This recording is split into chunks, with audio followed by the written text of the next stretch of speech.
I am Elizabeth Sawyer. I currently work at Monticello. I came there after graduating from the College of William and Mary with my bachelor's degree.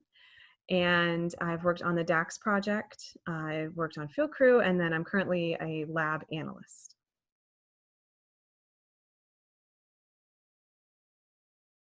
Probably working with the public. I really enjoy working at Monticello in the museum environment because we have that engagement with the public and getting to do outreach with different age levels, people with different backgrounds is really rewarding.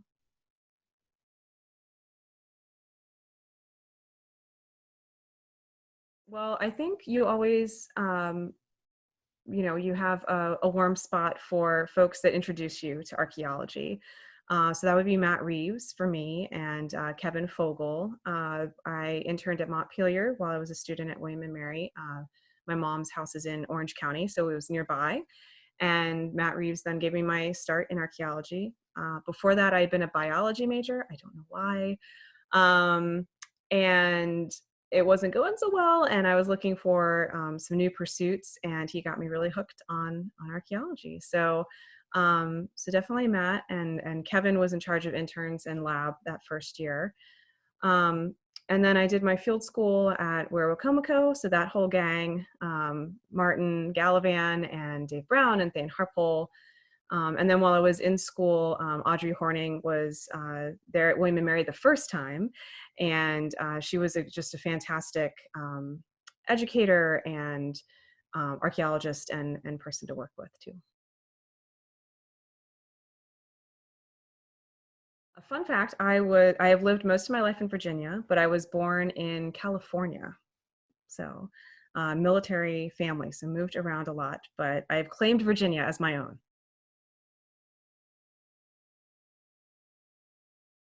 So Monticello is a plantation in outside of Charlottesville, Virginia, and it was owned by Thomas Jefferson, and uh, there was a very large community there of enslaved workers, white workmen, Jefferson's family.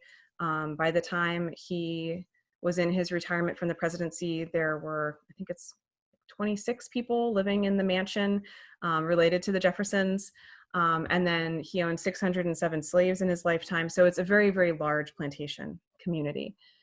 So a lot of our research in the archaeology department has focused on that plantation community. So we do work on the mountaintop, exploring around the mansion, especially mitigation projects, and that's been a big source of funding in recent years. And then we also do work on the greater plantation, so looking at the home quarter farm and then the other quarter farms within the plantation system, both homes of enslaved workers and free white workmen. Um, in the lab, we process a lot of artifacts, and we use the DAX database, Digital Archaeological Archive of Comparative Slavery, so we call it DAX. It's a great resource. We do everything from Monticello goes in there. And then it is used for doing analysis. So if you've seen us at conferences running really analytical papers, we use that database to do chronological research and comparisons between larger sites and deposits. And you can aggregate on lots of levels with that.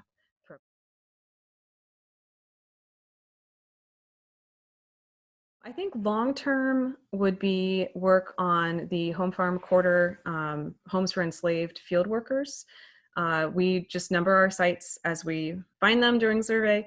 So we have one called Site 6 that's been under investigation for a number of summers. I think if we were to work there this summer, I think that would make 10 or 11. And I'm trying to think. Yeah, 10 or 11. And it's from the period of wheat farming at Monticello, so post 1790, 1795, when Thomas Jefferson switches to wheat farming. And it's provided us with a lot of information to compare back to sites that were used for primarily workers who did tobacco farming. So that kind of comparative research within the plantation itself has been a big key long-term aspect. The mitigation work, we just wrapped up a 8 or 9 year project on the mountaintop, ahead of a lot of restoration work, and there was all sorts of utility improvements, and it kept us busy for a very long time, but we're finally wrapping that up.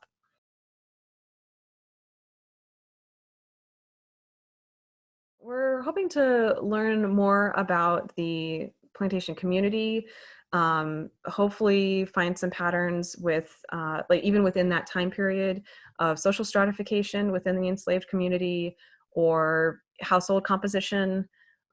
We have done, the research that we've done so far has some kind of tantalizing um, uh, ideas or theories that have come forth from that, looking at differences between households, even within one site, so between cabins at one location.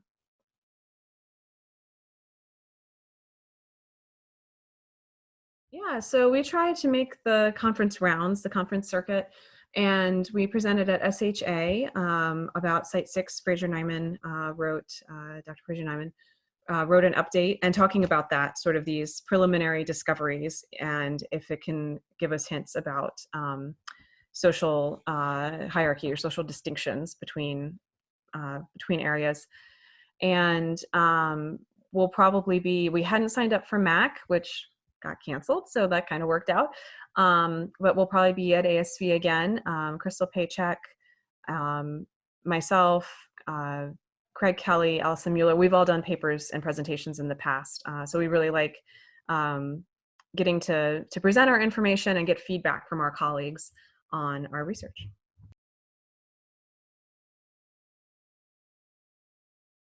Favorite conference? This one in Boston, just this past year, was pretty great, the SHA.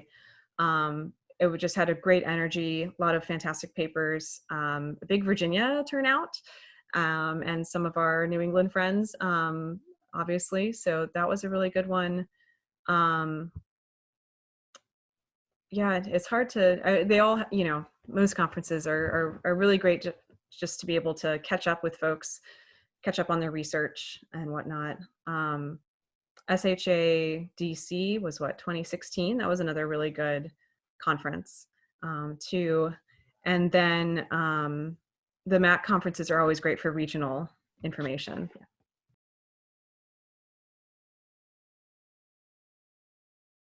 Sure. There's lab volunteering opportunities, and we've taken ASV students to get hours for either lab or field.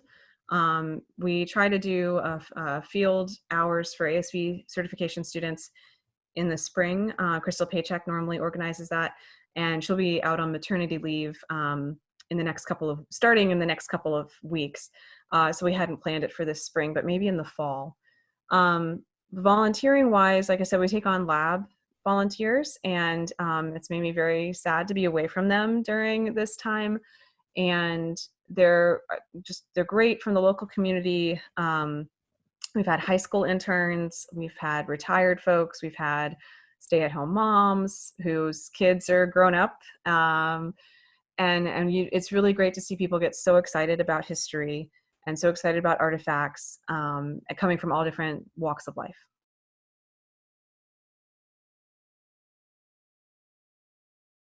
Exactly, and sometimes they ask questions that make you think and can drive, sort of avenues of research or investigation, and getting to hear what people with in Charlottesville or near Charlottesville are interested in learning about too is really helpful for us.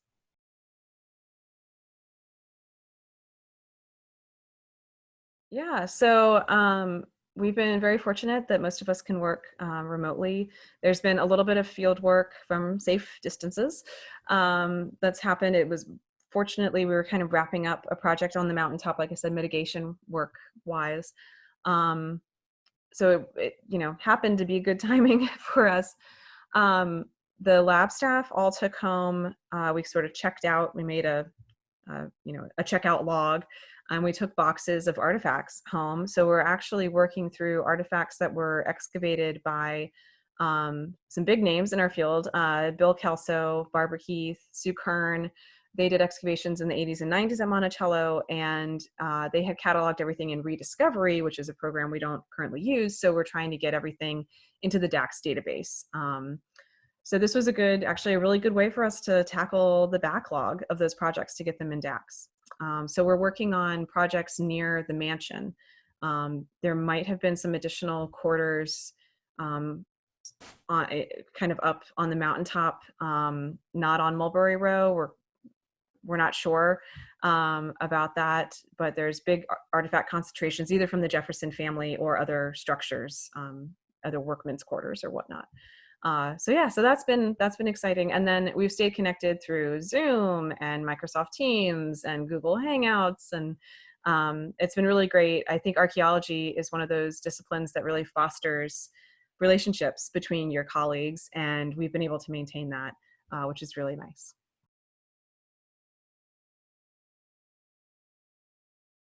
Well, like I said earlier, I'm not from here originally, but I do have a lot of family from here, and I've been in Virginia for quite a while. But I think just such a rich history here. I mean, all states can say that, but I think Virginia can say it best. So no matter what time period you're interested in, prehistoric or historic archaeology, you have a lot of options. And so I think I started in Virginia archaeology because that's where I went to school at William and Mary, and so it was convenient. But I've stayed in Virginia because of those different opportunities. So.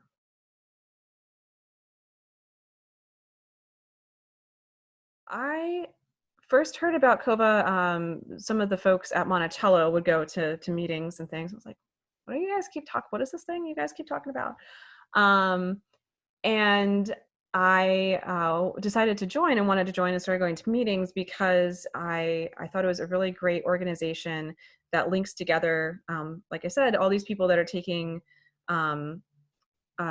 different avenues of research in Virginia, in our state, and since we have so many archaeologists and historians in the state, it's just a really great collaborative organization and a really positive environment within the professional community, to stay connected with each other, stay connected with research, and then also try to have an impact in the professional and public communities.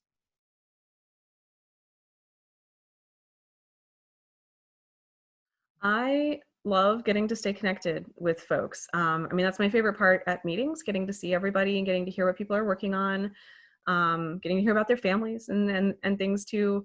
So I really enjoy that a big part of the secretary's role is getting to foster that communication between members of our organization, and things like the new website that Jolene's put together, the newsletter that Eric undertakes, the social media outreach.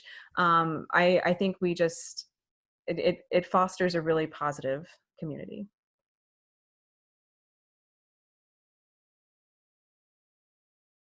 So I think, and I think our membership survey that we did recently gave us some hints of directions to go in. It seems that everyone's excited about the ideas of public outreach and engagement, either in person, digitally, et cetera. I think everyone's excited about preservation projects and trying to be good stewards of history in Virginia.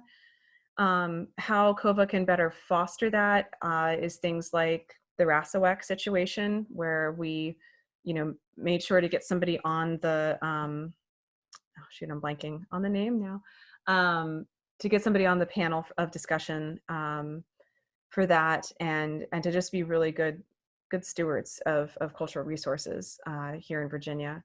For me personally, I'm also co-chair of the public